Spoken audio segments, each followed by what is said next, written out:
فکر نمی کردیم که در یک روز طالبا موسیقی را قطع کنن و همه جا را بگیرن. هیچ فکرش حتی نمی کردیم.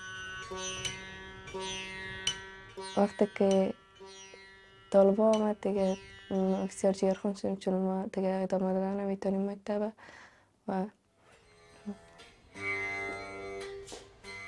یک چیزی که احساس عشق دارم ده و او را گرفتن از پیش ما میده کردن.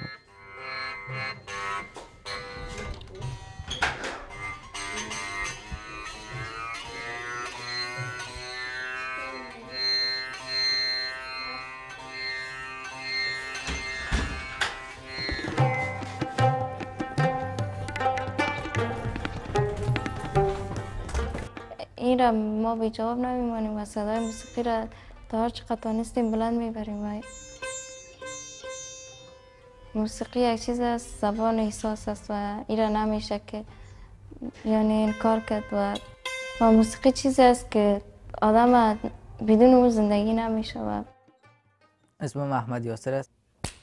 10 ساله بودم که رباب نواختنش درست یاد گرفتم و فعلا هم 7 سال می شود که من رباب می نوازم. من گفته بودم که در افغانستان من تا صنف 14 را ادامه میتونم درس خود پیش میبرم و بعدا پانتون میرم درس خود پیش میبرم.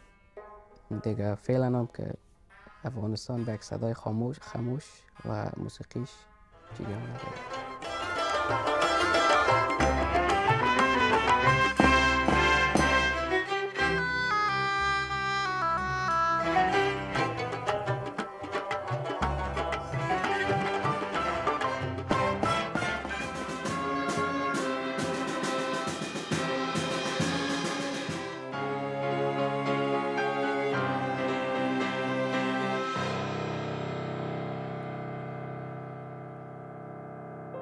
و بسیار خوش بودم که این چانس بر ما داده شد تا ما به مکتب موسیقی آمدیم. طالبا آمد دیگه مثل زندان در خانه چیشته بودیم.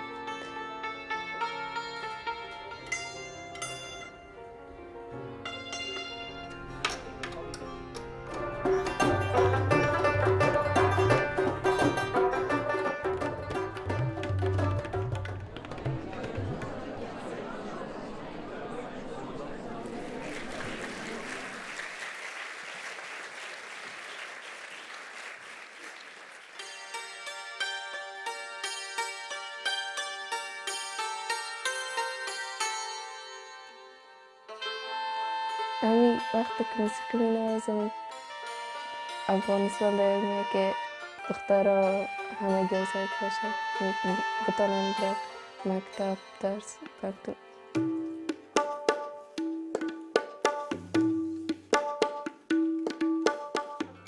طالبا یک چیز میخواین که دختر خانما و پسرای جوانی که داریم مثل خودشان شود، که نه تحصیل دارن و نه پیشرفت میکنن و نه آینده دارن.